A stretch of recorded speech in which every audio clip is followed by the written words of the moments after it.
Hello everyone, welcome to Sarkar Naukri. So RRB group D ఎగ్జామ్ని target చేసి బయాలజీలో సమ్ మోస్ట్ ఇంపార్టెంట్ క్వశ్చన్స్ని డిస్కస్ చేద్దాం. First question, plants which grow on saline soil are dash. లవణ నేలపై పెరిగే మొక్కలను ఏమంటారు? So options are xerophytes, hydrophytes, halophytes and succulents. So these are the options. So salt soil, saline అంటే ఏంటంటే salt soil. So salt సాయిల్లో పెరిగే మొక్కలని మనం హాలోఫైట్స్ అనేసి పిలుస్తారు. ఓకే, సాల్ట్ సాయిల్లో పెరిగితే హాలోఫైట్స్ అంటాం. జీరోఫైట్స్ అంటే ఏంటంటే డ్రై ఏరియాస్లో పెరిగే ప్లాంట్స్ని మనం జీరోఫైట్స్ అనేసి పిలుస్తారు. హైడ్రోఫైట్స్ మీన్స్ వాటర్లో సర్వైవ్ అయ్యే ప్లాంట్స్ని హైడ్రోఫైట్స్ అని అంటారు. సో వాటర్లు అంటే ఆక్వాటిక్ ప్లాంట్స్. ఆక్వాటిక్ ప్లాంట్స్ ఏంటి? ఆల్గేస్ ఉంటాయి కదా. సో ఆల్గేస్ లేదా శైవలాలు, వాటిని మనం హైడ్రోఫైట్స్, శైవలాలు అని పిలుస్తారు. జీరోఫైట్స్ అంటే ఏంటంటే డ్రై ఏరియాస్లో, అంటే టెంపరేచర్ బాగా హాట్ టెంపరేచర్లో సర్వైవ్ అయ్యే వాటిని జీరోఫైట్స్ అనేసి మనం పిలుస్తాం. ఇంకా సకులెన్స్ అంటే ఏంటంటే సో లీఫ్ చాలా మందంగా, ఓకే, అండ్ ఫ్లషీగా ఉంటాయి అన్నమాట.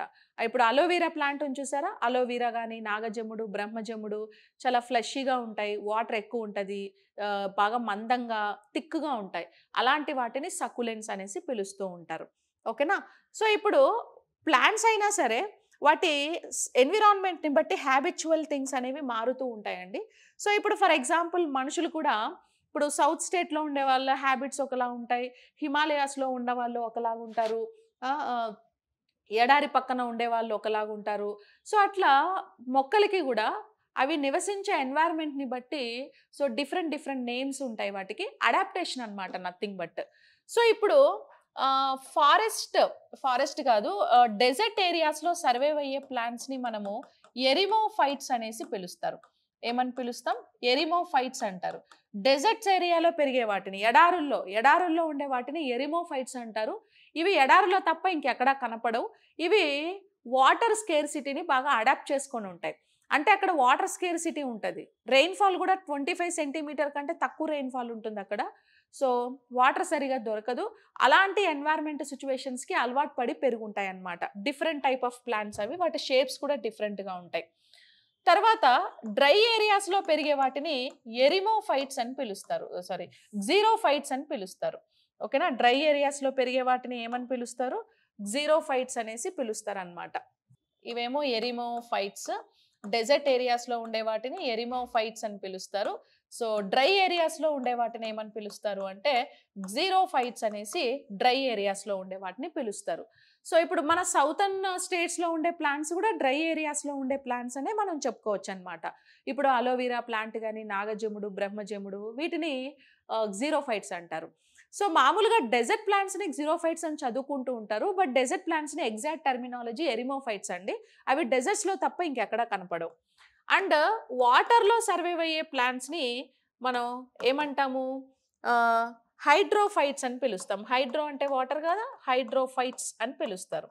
ఇంకా సాల్ట్ సాయిల్లో పెరిగే వాటిని హాలోఫైట్స్ అనేసి పిలుస్తారు. హాలోఫైట్స్ అని అంటాం. ఇంకా లైక్ షాడోస్ కింద, నీడలో పెరిగే వాటిని ఏమని పిలుస్తారంటే, అంటే పెద్ద పెద్ద చెట్ల కింద, కొండల కింద అలా పెరిగే వాటిని, షాడోస్ కింద పెరిగే వాటిని ఏమని పిలుస్తారు అంటే సియోఫైట్స్ అనేసి పిలుస్తారు అనమాట. ఓకేనా.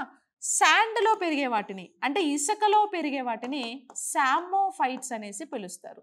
ఏమంటారు? సామోఫైట్స్. అలాగే లో టెంపరేచర్లో, లీస్ట్ టెంపరేచర్లో లేదా మంచు ప్రదేశాలలో పెరిగే వాటిని ఏమని పిలుస్తారు అంటే స్నోఫాల్ ఎక్కువగా ఉండే ప్రదేశాలలో పెరిగే వాటిని ఏమని పిలుస్తారు అని అంటే క్రయోఫైట్స్ అనేసి పిలుస్తారు. ఏమని పిలుస్తారంట? క్రయోఫైట్స్ అనేసి అంటూ ఉంటారు. అదే రాక్స్ మీద, అంటే కొండల మీద, గుట్టల మీద పెరిగే వాటిని లిథోఫైట్స్ అనేసి పిలుస్తారు. లిథోఫైట్స్. సో ఒక ప్లాంట్ మీద ఇంకో ప్లాంట్ ఉంటుంది చూసారా, ఇది ఒక హోస్ట్ ప్లాంట్ అనుకో, దీని ప్లాంట్ మీద ఇంకో గెస్ట్ ప్లాంట్స్ ఉంటాయి. సో అలాంటి వాటిని ఏమని పిలుస్తారు అని అంటే సో ఎపిఫైట్స్ అనేసి పిలుస్తారు అనమాట. ఓకే, ప్లాంట్ మీద ప్లాంట్ ఉంటే కనుక ఎపిఫైట్స్ అనేసి పిలుస్తారు. ఇట్లా వాటి అడాప్టేషన్ని బేస్ చేసుకొని డిఫరెంట్ కైండ్ ఆఫ్ ప్లాంట్స్ని మనం బాటనీలో చూస్తూ ఉంటాం. ఓకేనా. సో అలాగా, కాబట్టి సాల్ట్ సాయిల్లో పెరిగే వాటిని హాలోఫైట్స్ అనేసి ఇక్కడ మనం పిలవచ్చు. And next Jakobson organ is related to. Jakobson structure అనేది సో స్మెల్కి సంబంధించిన ఒక ఆర్గాన్ అండి, అది నోస్ మీద ఉంటుంది. అయితే ఈ జాకబ్సన్ ఆర్గాన్ అనేది వేటిల్లో ఉంటుంది అని అంటే స్నేక్స్లో మనం జాకబ్సన్ స్ట్రక్చర్ని అబ్జర్వ్ చేస్తాం అనమాట. స్మెల్ని పర్సీవ్ చేసుకోవడానికి ఈ జాకబ్సన్ స్ట్రక్చర్ అనేది యూజ్ అవుతుంది. సో ఇంకా మీకు తెలుసు నోస్ గురించి మనం మాట్లాడితే, so nose is a kind of sensory organ. So study of nose is rhinology, స్మెల్ని పర్సీవ్ చేస్తాం. అయితే మన బాడీలో స్మెల్ పర్సీవ్ చేయడానికి ఆల్ఫాక్టరీ న్యూరాన్స్ అనే న్యూరాన్స్ ఉంటాయి నోస్లో. ఈ న్యూరాన్స్ని బేస్ చేసుకొని స్మెల్ని పర్సీవ్ చేస్తాం అనమాట. ఓకేనా, ఆల్ఫాక్టరీ న్యూరాన్స్ని బేస్ చేసుకొని. అండ్ మనకంటే కూడా డాగ్స్లో స్నేక్స్లో అయితే కనుక 550 టైమ్స్ ఆల్ఫాక్టరీ న్యూరాన్స్ ఎక్కువ ఉంటాయి. అందుకే డాగ్స్ స్నేక్స్ న్యాచురల్ డిజాస్టర్స్ని మనుషుల కంటే ముందుగా పసిగట్టగలుగుతాయి. అర్త్క్వేక్స్ కానీ సైక్లోన్స్ ఇవి వస్తే మనకంటే ముందే వాటికి తెలిసిపోతాయి. డాగ్స్ని కూడా క్రిమినల్ క్యాచింగ్స్లో యూజ్ చేస్తూ ఉంటారు. ఎగ్జాక్ట్ స్మెల్, దొంగల్ని పట్టడానికి, క్రిమినల్స్ని పట్టుకోవడానికి స్మెల్ చూసి, బ్లడ్ శాంపుల్ స్మెల్ చూసి, క్రిమినల్ క్లాత్ స్మెల్ చూసి ఆడిడే అని చెప్పేస్తాయా లేదా? అంటే అంత యాక్యురేట్గా స్మెల్ని అవి ఎలా పర్సీవ్ చేస్తాయంటే ఆల్ఫాక్టరీ న్యూరాన్స్ ఎక్కువగా ఉంటాయి కాబట్టి. ఓకేనా, so that is like that. So Jakobson అనేది ఎవరిలో ఉంటుంది అంటే స్నేక్స్లో ఉంటుంది అనమాట. ఇంకా చీయింగ్ అంటే అది నమలడం. Okay, teeth, chewing teeth use చేసి. విజన్ అంటే ఐస్, స్లీపింగ్ అంటే నిద్రపోవడం. సో కాబట్టి ఇంకా నోస్కి ఏమేమి డిసీజెస్ వస్తాయి? Cold, pneumonia, TB, diphtheria, pertussis, tetanus, ఇట్లా చాలా డిసీజెస్ నోస్కి వస్తూ ఉంటాయి అన్నమాట. ఓకేనా, yes. Next, azolla increases soil fertility for. Okay, azolla anabaena దేని మెరుగు కోసం ఉపయోగిస్తారు అని అంటే రైస్ కల్టివేషన్లో యూజ్ చేస్తారండి. యాక్చువల్లీ అజొల్లా అనేది ఏంటంటే దీని కాంబినేషన్లో అనబినా అని ఇంకొక ఆల్గే ఉంటుంది. అజొల్లా, అనబినా ఇవి రెండు ఆల్గేస్. ఏం ఆల్గేస్ ఇవి రెండు అంటే బ్లూ గ్రీన్ ఆల్గే. తెలుగులో నీలి ఆకుపచ్చ శైవలం అని పిలుస్తారు. ఓకేనా, బ్లూ గ్రీన్ ఆల్గే. సో నీలి ఆకుపచ్చ శైవలం అని పిలుస్తారు. ఈ నీలి ఆకుపచ్చ శైవలం బ్లూ గ్రీన్ ఆల్గేకి ఇంకొక పేరు ఏంటంటే సయనో బ్యాక్టీరియా, ఏన్షియంట్ బ్యాక్టీరియా అని కూడా పిలుస్తారు. ఎందుకంటే పురాతన కాలం నుంచి ఈ బ్లూ గ్రీన్ ఆల్గే ఉంది. ఈ ప్రపంచంలో ఫస్ట్ పుట్టిన మొక్క అదే కాబట్టి. అయితే ఈ అజొల్లా అనబినాని రైస్ కల్టివేషన్లో నైట్రోజన్ ఫిక్సేషన్ కోసం వాడుతారనమాట. సో ఇప్పుడు మనకు రైస్ కల్టివేషన్ ఎలా ఉంటుంది? రైస్కి మనం మంచిగా వాటర్ పట్టాలి కదా. సో రైస్కి ఎప్పుడు ఇలా వాటర్ పట్టి ఉండాలి. ఇది రైస్ ప్లాంట్ అయితే ఈ వాటర్ ఉంటుంది కదా కింద. ఈ వాటర్లో ఏం చేస్తారు అని అంటే ఈ అజొల్లా ఆల్గేస్ని తీసుకొచ్చి వేస్తారు. అజొల్లా ఆల్గేసి తీసుకొచ్చి వాటర్లో వేసినప్పుడు ఈ అజొల్లా ఏం చేస్తుంది అని అంటే కనుక, సో ఎన్వైర్న్మెంట్లో అండ్ సాయిల్లో ఉండే నైట్రోజన్ని ట్రాప్ చేసి నైట్రైట్గా కన్వర్ట్ చేసి ప్లాంట్కి ఇచ్చి ప్లాంట్ గ్రోత్లో ఇన్వాల్వ్ అవుతుంది. దీన్నే నైట్రోజన్ ఫిక్సేషన్ అని పిలుస్తారు. ఓకేనా, దీన్ని ఏమంటారు? నైట్రోజన్ ఫిక్సేషన్, తెలుగులో నత్రజని స్థాపన అంటారు. ఇప్పుడు పల్సస్ ప్లాంట్స్లో రైజోబియం బ్యాక్టీరియా నత్రజని స్థాపన, నైట్రోజన్ ఫిక్సేషన్లో ఇన్వాల్వ్ అవుతుందా? సేమ్ లైక్ దట్ ఇది కూడా ఏమవుతుందంటే ఆ వాటర్లో సాయిల్ నుంచి, ఎన్వైర్న్మెంట్ నుంచి నైట్రోజన్ని ట్రాప్ చేసి నైట్రేట్గా కన్వర్ట్ చేసి ప్లాంట్కి ఇచ్చి ప్లాంట్ గ్రోత్లో ఇన్వాల్వ్ అవుతుంది అనమాట. ఓకేనా, గ్రోత్లో ఇన్వాల్వ్ అవుతుంది. సో అట్లా రైస్ కల్టివేషన్లో దీన్ని యూజ్ చేస్తారు. ఇంతకీ ప్లాంట్స్కి నైట్రోజన్ ఎందుకు కావాలి అని అంటే నైట్రోజన్ అనేది ప్లాంట్ గ్రోత్లో ఇన్వాల్వ్ అవుతుందండి. సో ఇప్పుడు మన బాడీ బాగా గ్రోత్ ఉండాలంటే ప్రోటీన్ ఫుడ్ ఎక్కువ తీసుకోవాలి. ప్రోటీన్లో ఉండే ఎలిమెంట్ నైట్రోజనే కదా. అంటే నువ్వు నైట్రోజన్ తీసుకుంటావు అంటే నథింగ్ బట్ ప్రోటీనే. Protein, nitrogen same. అప్పుడే బాడీలో గ్రోత్ ఉంటుంది. ఈవెన్ ప్లాంట్ బాడీలో కూడా గ్రోత్ ఉండాలంటే నైట్రోజన్ కంటెంట్ కంపల్సరీ తీసుకోవాలి. అది one of the macro nutrient అనమాట ప్లాంట్కి. Okay, must and should we need to take that plant should take that nitrogen for the growth purpose. లేకపోతే ప్లాంట్స్ గ్రోత్ అవ్వలేవు, ఈవెన్ మనం కూడా గ్రోత్ అవ్వలేవు అనమాట. Okay, so that is like nitrogen. ఇంకా maize cultivation, rice, cereals అండి, ఇవి చిరుధాన్యాలు. వీటి కూడా చిరుధాన్యాలే. బార్లీ, మైజ్ ఇవన్నీ కూడా చిరుధాన్యాల కిందకే వస్తాయి. ఇంకా ప్లాంట్స్లో న్యూట్రిషన్ విషయానికి వస్తే కనుక మనకి ప్లాంట్స్కి మ్యాక్రో న్యూట్రియన్స్, మైక్రో న్యూట్రియన్స్ అంటే స్థూల పోషక పదార్థాలు, సూక్ష్మ పోషక పదార్థాలు. సో స్థూల పోషక పదార్థాలని ఇంకొక పేరుతో ఎసెన్షియల్ న్యూట్రియంట్స్, ఆవశ్యక పోషక పదార్థాలు అంటారు. మైక్రోనేమో నాన్ ఎసెన్షియల్, అనావశ్యక పోషక పదార్థాలు అని కూడా పిలుస్తారు. ఆవశ్యక, అనావశ్యక. ఆవశ్యక అంటే వి నీడ్ దట్ అని, అనావశ్యక అంటే వి డోంట్ నీడ్ అని, కంపల్సరీ కావాలి. అయితే ఈ మ్యాక్రో న్యూట్రియంట్స్ ఏమేమి ఉన్నాయంటే ప్లాంట్స్లో carbon, hydrogen, okay, so carbon, hydrogen and oxygen, carbon, hydrogen, oxygen and nitrogen, calcium, okay, nitrogen, calcium and phosphorus, okay, calcium, phosphorus, ఇంకేముంటాయి, ఈవెన్ సల్ఫర్ కూడా, ఓకేనా, సల్ఫర్, ఇంకా పొటాషియం, మెగ్నీషియం, ఓకే, 9 ఉంటాయి చూడండి టోటల్గా. మెగ్నీషియం, ఇవన్నీ 1 2 3 4 5 6 7 8 9 ఇవన్నీ మ్యాక్రో. మైక్రో ఇవి కానివి ఏమొచ్చినా మైక్రో. ఇప్పుడు ఓవరాల్గా 53 మినరల్స్ ఉంటాయండి. ఈ 53 మీరు ఏం గుర్తుపెట్టుకోవాల్సిన అవసరం లేదు. అవుట్ ఆఫ్ 53 9 మాత్రమే మ్యాక్రో.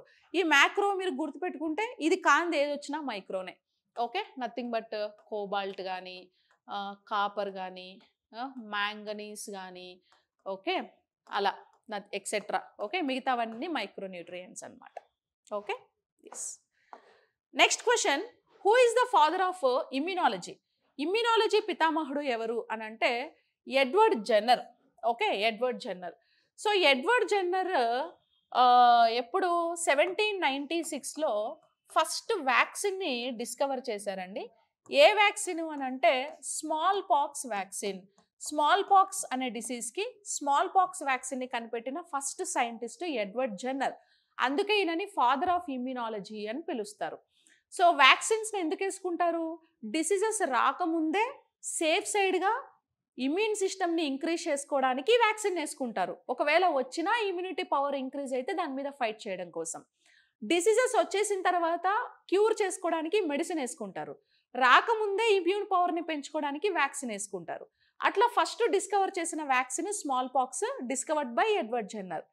అలాగే ఫస్ట్ డిస్కవర్ చేసిన యాంటీబయాటిక్ ఏది అంటే పెన్సిలిన్ అనే యాంటీబయాటిక్ని 1928లో ఫస్ట్ అలెగ్జాండర్ ఫ్లెమింగ్ అనే సైంటిస్ట్, ఓకే, అలెగ్జాండర్ ఫ్లెమింగ్ అనే సైంటిస్ట్ పెన్సిలియం నొటాటమ్ అనే ఫంగస్ నుంచి పెన్సిలిన్ అనే ఒక యాంటీబయాటిక్ని డిస్కవర్ చేశారనమాట. ఓకేనా? సో అందుకే ఎడ్వర్డ్ జెన్నర్ని ఫాదర్ ఆఫ్ ఇమ్యూనాలజీ అనేసి పిలుస్తారు. సో ఇంకా మనకు రాబర్ట్ కోచ్. సో ఈయన కూడా డిఫరెంట్ మెడిసిన్లో చాలా రీసెర్చెస్ చేశారు రాబర్ట్ కోచ్ కూడా. ఇంకా లూయిస్ పాస్చర్ని ఫాదర్ ఆఫ్ బ్యాక్టీరియాలజీ అని పిలుస్తారు. Louis Pasteur rabies vaccine, anthrax vaccine, so cholera vaccine, ఈ 3 వ్యాక్సిన్స్ని లూయిస్ పాస్చరే డిస్కవర్ చేశారు. సో అందుకే ఆయనని ఫాదర్ ఆఫ్ బ్యాక్టీరియాలజీ అంటారు.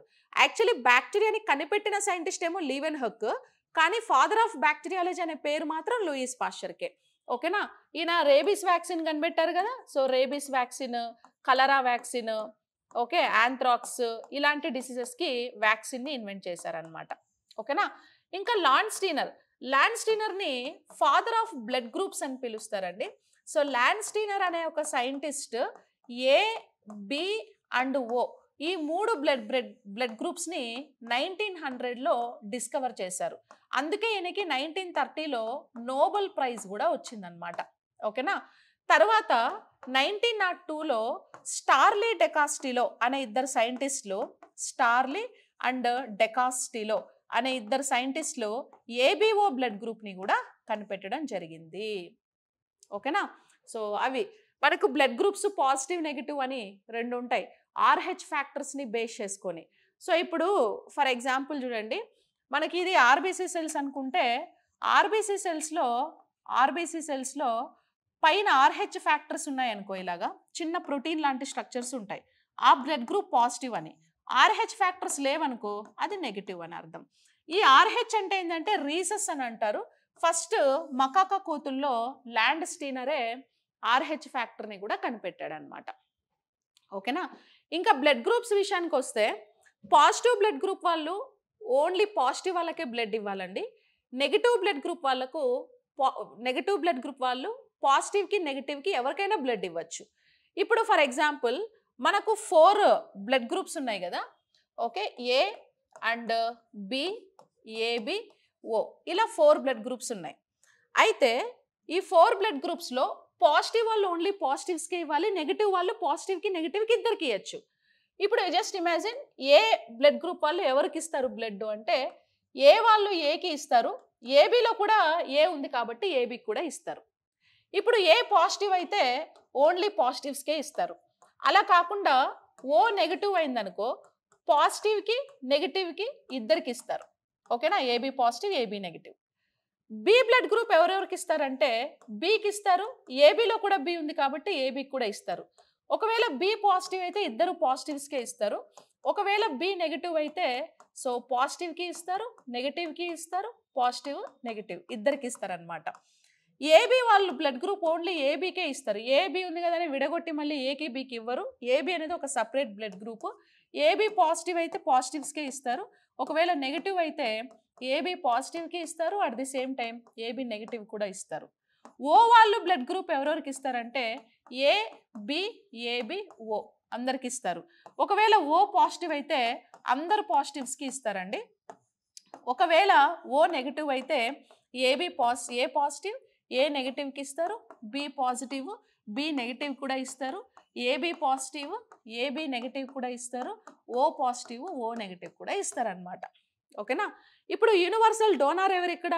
ఓ నెగిటివ్ అందరికీ ఇస్తున్నాడు కాబట్టి ఓ negative universal donor.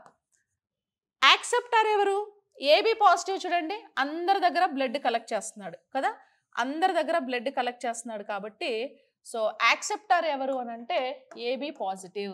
So AB positive universal acceptor, O negative universal donor. ఓకేనా. సో అట్లా మనకి బ్లడ్ గ్రూప్స్ అనేవి ఉంటాయి. Which cells in pancreas produce insulin? క్లోమంలోని ఏ కణాలు ఇన్సులిన్ ఉత్పత్తి చేస్తాయి? సో క్లోమంలో లాంగర్హాన్స్ లోబ్యూల్స్ అనేవి ఇన్సులిన్ ఉత్పత్తి చేస్తాయండి. సో యాక్చువల్లీ మనకి ప్యాంక్రియాస్లో లాంగర్హాన్స్ పుటికలు అనేవి ఉంటాయి. ఓకే, ఏముంటాయి? లాంగర్హాన్స్. ఈ లాంగర్హాన్స్లో 3 టైప్స్ ఆఫ్ సెల్స్ ఉంటాయి మళ్ళీ. One is like alpha cells and second one is like beta cells, third one is like gamma cells. ఇలా 3 టైప్స్ ఆఫ్ సెల్స్ ఉంటాయి. ఆల్ఫా సెల్స్ ఏమో గ్లూకాగాన్ అనే హార్మోన్ని రిలీజ్ చేస్తాయి. రిలీజ్ చేసి బాడీలో గ్లూకోజ్ని రిలీజ్ చేస్తాయి ఇవి. ఓకేనా, గ్లూకోజ్ రిలీజ్ చేస్తాయి.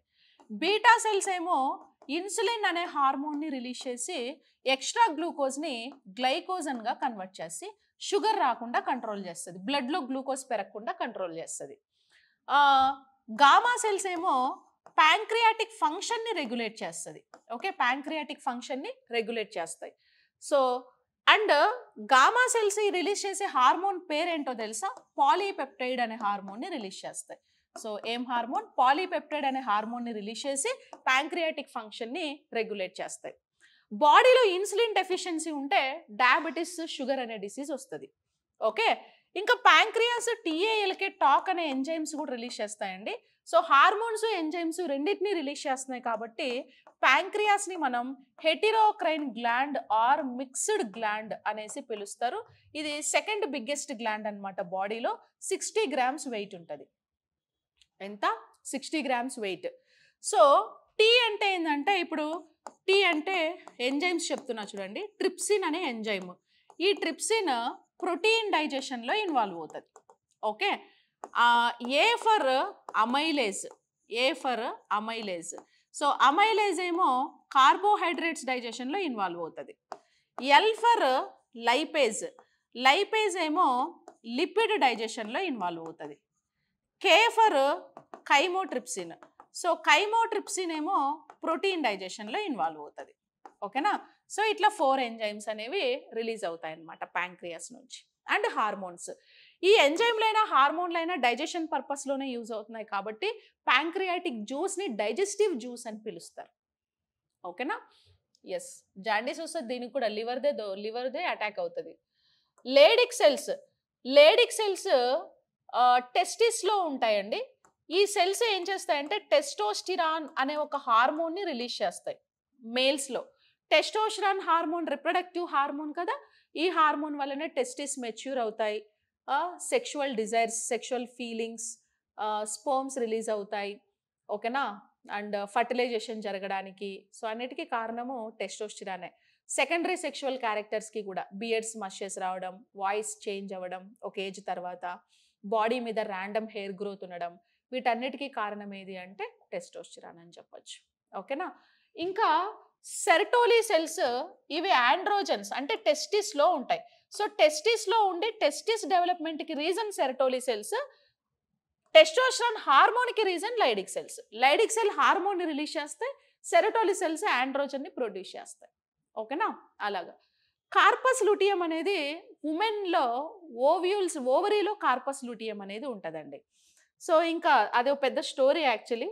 సో ఉమెన్లో మనకి ఓవరీస్ ఉంటాయి కదా, 1 pair ఆఫ్ ఓవరీస్ ఉంటాయి. సో ఓవరీస్ లోపల ఏముంటాయి అంటే ఓవ్యూల్స్ ఉంటాయి. వీటిని ఓవ్యూల్స్ ఎగ్స్ అని పిలుస్తారు. ఇవి వీటిని ఫస్ట్ ఇవి ఓవరీ అండి. This is like ovary. ఇది గ్రాఫియన్ ట్యూబల్. దీన్ని ఏమని పిలుస్తారంటే గ్రాఫియన్ ట్యూబల్ అని పిలుస్తారు, ట్యూబ్యూల్స్ అని పిలుస్తారు. ఈ గ్రాఫియన్ ట్యూబుల్స్ లోపల ఏముంటాయి అంటే ఎగ్స్ ఉంటాయి అన్నమాట, ఓకేనా. ఎగ్స్ ఉంటాయి. ఫర్టిలైజేషన్కి కావాల్సింది మనకి ఏంది, ఎగ్ కావాలి. సో ఇప్పుడు ఉమెన్లో ఎవ్రీ మంత్ మెన్స్ట్రేషన్ సైకిల్ జరుగుతుంది కదా, 28 to 30 days. మెన్స్ట్రేషన్ సైకిల్లో 2 stages ఉంటాయి. వన్ ఈజ్ లైక్ ప్రొలిపిరేటరీ స్టేజ్, ప్రాథమిక దశ అని అంటారు. ప్రొలిపిరేటరీ స్టేజ్ ప్రాథమిక దశ 1 to 14 days ఉంటుంది. Second stage secretory stage, secretory దశ అని అంటారు. ఇది 14 to 16 days ఉంటుంది, okay. So what will happens in proliferatory stage? ప్రొలిపిరేటరీలో ఏం జరుగుద్దంటే ఇక్కడ గ్రాఫియన్ ట్యూబ్ ఉంది కదా, ఈ స్మాల్ సైజులో ఉండే Graafian tube follicle stimulating hormone pituitary gland release చేస్తుంది. ఈ హార్మోన్ సమక్షంలో ఈ గ్రాఫియన్ ట్యూబ్ సైజు పెద్దగా అవుతుంది ఇలాగా. దాన్ని మెచ్యూర్ గ్రాఫియన్ ట్యూబ్ అని పిలుస్తారు. 14 days రోజు కొంచెం స్లోగా మెచ్యూర్ అవుతుంది.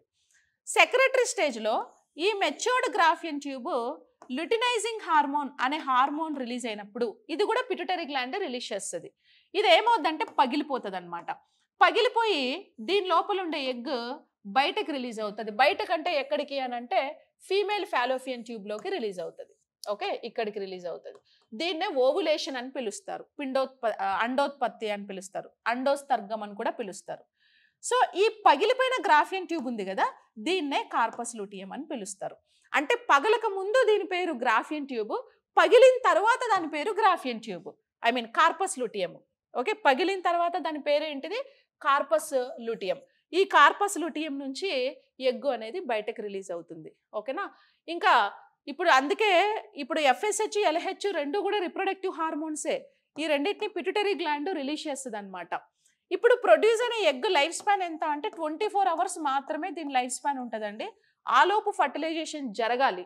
లేదా స్పర్మ్ రిలీజ్ అయ్యి ఒక 3 days ముందు అనుకో, ఇప్పుడు స్పర్మ్ లైఫ్ స్పాన్ 3 days కదా, ఇప్పుడు ఎగ్ ఇప్పుడు 14 నుంచి 16 daysలో ఎగ్ ఏ రోజు రిలీజ్ అవుతుందంటే హార్మోన్ మీద డిపెండ్ అయి ఉంటుంది. అది 14th day అవ్వచ్చు, 15th day అవ్వచ్చు, 16th day కూడా అవ్వచ్చు, ఓకేనా.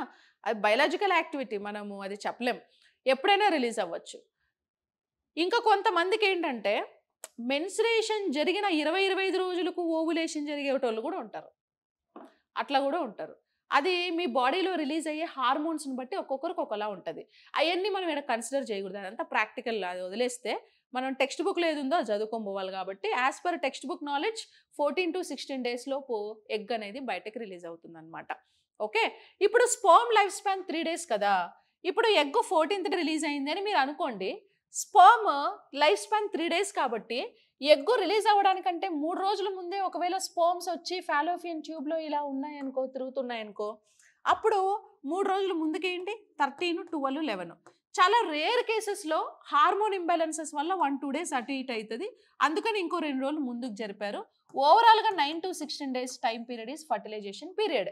9 to 16 days అప్పుడు రిప్రొడక్షన్లో ఇన్వాల్వ్ అయితేనే ఫర్టిలైజేషన్ జరుగుతుంది. 9 days ముందు ఇన్వాల్వ్ అయినా there is no fertilisation. After 16 days అయినా there is no chances to get fertilisation. ఓకేనా? సో కాబట్టి అది ఫర్టిలైజేషన్ పీరియడ్ అనమాట, స్పర్మ్ లైఫ్ స్పాన్ బట్టి. ఇంకా ఇంతే ఉంటుంది అంతే ఉంటుంది అదేం లేదండి. అది ప్రాక్టికల్గా మనకు అవన్నీ తెలియదు. ఇప్పుడు స్పర్మ్ లైఫ్ స్పాన్ 3 days, అది హార్మోన్ చేతిలో ఉంటుంది. నీకు 2 daysకే చనిపోవచ్చు, 1 hourకే చనిపోవచ్చు, 1 dayకి చనిపోవచ్చు. అంటే స్పర్మ్కి ఇచ్చే నౌరిష్మెంట్, ఫుడ్, హార్మోన్ బేస్ చేసుకొని అది 3 రోజులే ఉండాలా, ఇంకొక రోజు ఎక్స్ట్రా ఉంటుందా, లేకపోతే ముందే పోతుందా? ఇప్పుడు మనిషి 100 ఏళ్ళు బతకాలా అంటాడు. ఎవడున్నాడు ఇప్పుడు 100 ఏళ్ళు? ఉన్నవాళ్ళేమో 110, 105, 106 కూడా ఉన్నారు. పోయేవాళ్ళేమో 40, 30కే పోతున్నారు. సో అట్లా హార్మోన్స్ కంట్రోల్‌లో ఉంటది. వుమెన్‌లో కూడా అంతే అది. ఓకే. ఇంక అయన్నీ మనం చదివితే తెల్లారుద్ది కాబట్టి టెక్స్ట్ బుక్‌లో ఏముందో అయి చదువుకొని పోవాలి ఎగ్జామ్‌కి. సో దాన్ని కార్పస్ లుటియం అంటారు. ఇంకా ఫర్టిలైజేషన్ ఫీమేల్ ఫాలోపియన్ ట్యూబ్‌లో ఫర్టిలైజేషన్ జరుగుతది. జైగోట్ ఫార్మేషన్ జరుగుతది. 5 days తర్వాత జైగోట్ ఎంబ్రియోగా మారి ఆ ఎంబ్రియో గర్భాశయం లేదా యూటరస్ వాల్స్‌కొచ్చి అతుక్కుంటది. దీన్నే ఇంప్లాంటేషన్ అంటారు. 9 నెలలు ఇంక ఈడనే ఏమేమో జరిగి ఇంక 9 నెలల తర్వాత డెలివరీ అయితదనమాట. ఓకేనా? ఆక్సిటోసిన్ అనే హార్మోన్ రిలీజ్ అవుతది. దాన్నే బర్త్ హార్మోన్ అంటారు. ఆ బర్త్ హార్మోన్ జరిగినప్పుడు డెలివరీ పెయిన్స్ వస్తూ ఉంటాయి. Sexual reproduction in algae that takes place through fusion of 2 similar size gametes is called. So ఆల్గేలో సెక్షువల్ రిప్రొడక్షన్ జరగడానికి 2 సిమిలర్ సైజ్ ఉన్న గ్యామెట్స్ ఫ్యూజ్ అవుతాయి.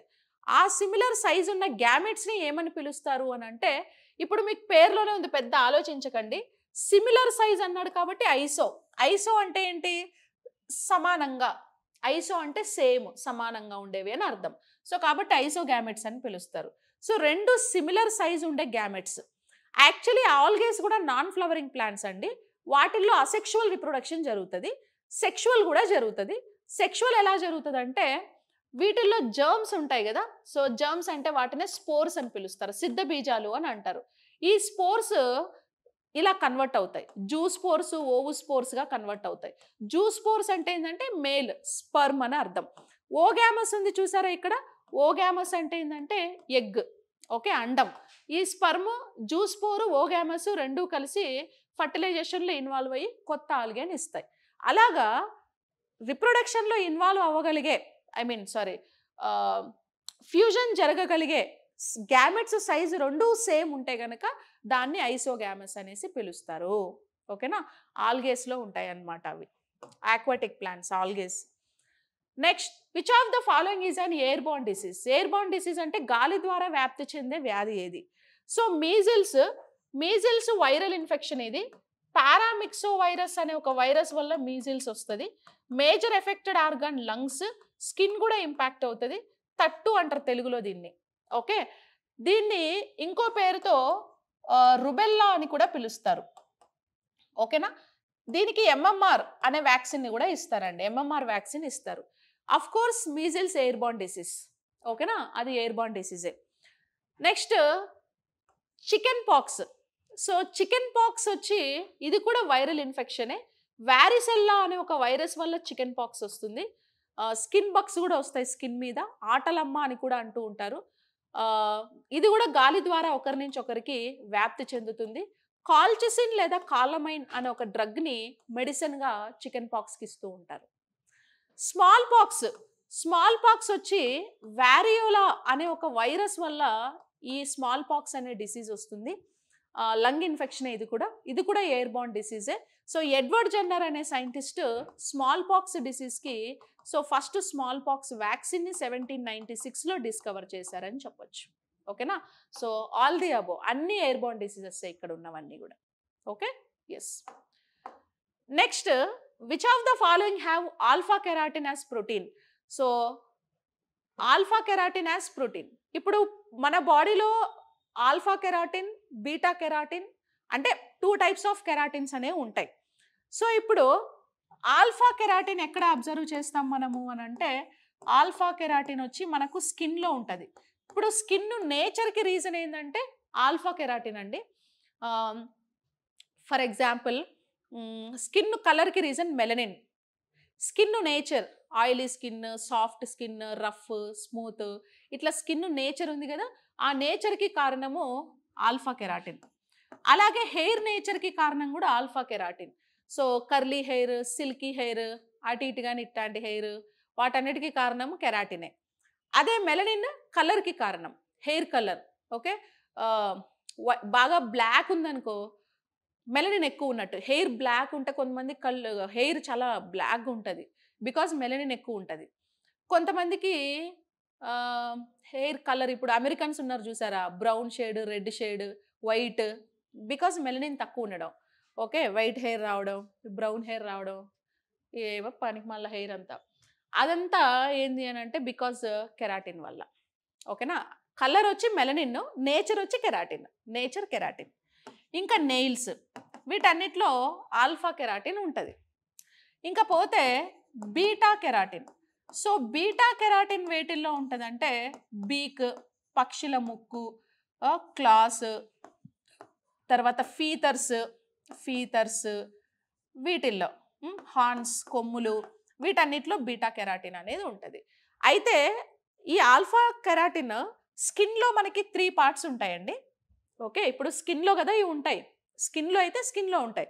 స్కిన్లో 3 పార్ట్స్ ఉంటాయి. పైన ఉండే పార్ట్ని ఎపిడర్మిస్ అంటారు. ఆ ఎపిడర్మిస్ పార్ట్లో ఈ కెరాటిన్ అనేది ఉంటుందన్నమాట. ఓకే, బ్లడ్లో వచ్చి మనకి 5 ప్రోటీన్స్ ఉంటాయి. ఓకే, బ్లడ్లో ఏ ప్రోటీన్స్ ఉంటాయి? 5 ప్రోటీన్స్ ఉంటాయి. ఏంటి ఆ 5 ప్రోటీన్స్ అని అంటే, సో చెప్తా ఆగండి. ఎగ్స్లో కూడా ఆల్బుమిన్ అనే ఒక ప్రోటీన్ ఉంటుంది. ఇక్కడ మనకు అడిగింది ఏంటి, ఆల్ఫా కెరాటిన్ ఎక్కడ ఉంటుంది కదా, ఊల్లో ఉంటుంది, ఊల్లో. ఓకే, ఊల్ అంటే అదే స్కిన్. ఎవరి స్కిన్ ఊల్ అనేది? షీప్, ఓకే, గొర్రెలు, వాటికి ఊల్ ఉంటుంది. సో కాబట్టి ఆప్షన్ 3 కరెక్ట్ అవుతుంది ఇక్కడ. సో మన సైడ్ గొర్రెలు మేకలను మటన్ కోసం పెంచుతాం, మనం తినాలి ఫస్ట్, అసలే దసరా వస్తుంది. అదే నార్త్ ఇండియన్ సైడ్ ఊల్ కోసం పెంచుతారు, ఊల్. ఓకే, స్వెటర్లు, దుప్పట్లు, వీటిని తయారు చేయడానికి. ఇంకా ప్రోటీన్స్లో బ్లడ్లో మనకి ఎన్ని ప్రోటీన్స్ ఉంటాయి అంటే 5 ప్రోటీన్స్ ఉంటాయండి. సో బ్లడ్లో ఉండే ఆ 5 ప్రోటీన్స్ ఏంటి అంటే, one is like albumin, and second one is globulin, and third one is fibrinogen, fourth one prothrombin and heparin. ఇవి బ్లడ్లో ఉండేటువంటి 5 ప్రోటీన్స్గా కన్సిడర్ చేస్తాం. Liquid blood. అదే బ్లడ్ క్లాట్ అనుకోండి, బ్లడ్ క్లాట్ అయితే ఫైబ్రిన్ థాంబ్రిన్, ఇది బ్లడ్ క్లాట్లో ఉండేటువంటి ప్రోటీన్స్. ఓకేనా, ఇంకా మిల్క్లో ఏం ప్రోటీన్ ఉంటుంది? కెసిన్. ఎగ్గులో ఏముంటుంది? ఆల్బుమిన్. ఎగ్గులో ఆల్బుమిన్ ఉంటుంది. ఓకేనా, సిల్క్లో ఏముంటుంది? Sericin or fibroin. Sericin or fibroin అనేది సిల్క్లో ఉంటుంది. ఓకేనా, ఇంకా స్కిన్లో ఏముంటుంది? Alpha keratin, skin, hair, nails, వీటిల్లో ఆల్ఫా కెరాటిన్ అనే ప్రోటీన్ ఉంటుంది. యూరిన్, ఆల్బుమిన్ ప్రోటీన్, యూరిన్లో ఆల్బుమిన్ ప్రోటీన్ అనేది ఉంటుంది అనమాట. ఓకే, ఇవి కొన్ని ఇంపార్టెంట్ ప్రోటీన్స్. మజిల్లో ఏం ప్రోటీన్ ఉంటుంది? కండరాలు. మజిల్లో మయోసిన్ ఆర్ యాక్టిన్ అనే ప్రోటీన్ ఉంటుంది. అదే బోన్స్లో ఏం ప్రోటీన్ ఉంటుంది అని అంటే కొల్లాజన్. ఓకేనా, బోన్స్లో వచ్చి కొల్లాజన్ ఉంటుంది. Like that. ఇవి కొన్ని important proteins. Next, white colour of milk is due to the presence of. So milk white కలర్కి రీజన్ ఏంటి అంటే లాక్టోజ్. సో లాక్టోజ్ అంటే లాస్ట్లో ఓఎస్ఈ, ఓజ్ అనే వర్డ్ ఎక్కడున్నా బ్లైండ్గా గుర్తుపెట్టుకోండి, అదొక కార్బోహైడ్రేట్ అనమాట. ఓకేనా, అదొక కార్బోహైడ్రేట్. సో కాబట్టి లాక్టోజ్ అనేది మిల్క్లో ఉండేటువంటి ఒక కార్బోహైడ్రేట్. సో దీనివల్లే మిల్క్ వైట్ కలర్లో ఉంటాయి. మిల్క్ టేస్ట్కి రీజన్ కూడా ఇదే, షుగరే. ఓకే, లాక్టోజ్ ఈజ్ షుగర్స్ అనమాట అవి. అది ఇంకా లాక్టిక్ యాసిడ్ అంటే ఏంటంటే మిల్క్లో ఉండే కొలెస్ట్రాల్ ఏది అంటే లాక్టిక్ యాసిడ్. కెసిన్ అంటే ఏంటంటే మిల్క్లో ఉండే ప్రోటీన్ ఏది అని అంటే కెసిన్. ఓకేనా, ఆల్బుమిన్ వచ్చి ఎగ్గులో అండ్ బ్లడ్లో ఉంటుంది. కెరోటిన్స్. సో కెరోటిన్స్ ఎక్కడ ఉంటాయి? ఏ విటమిన్.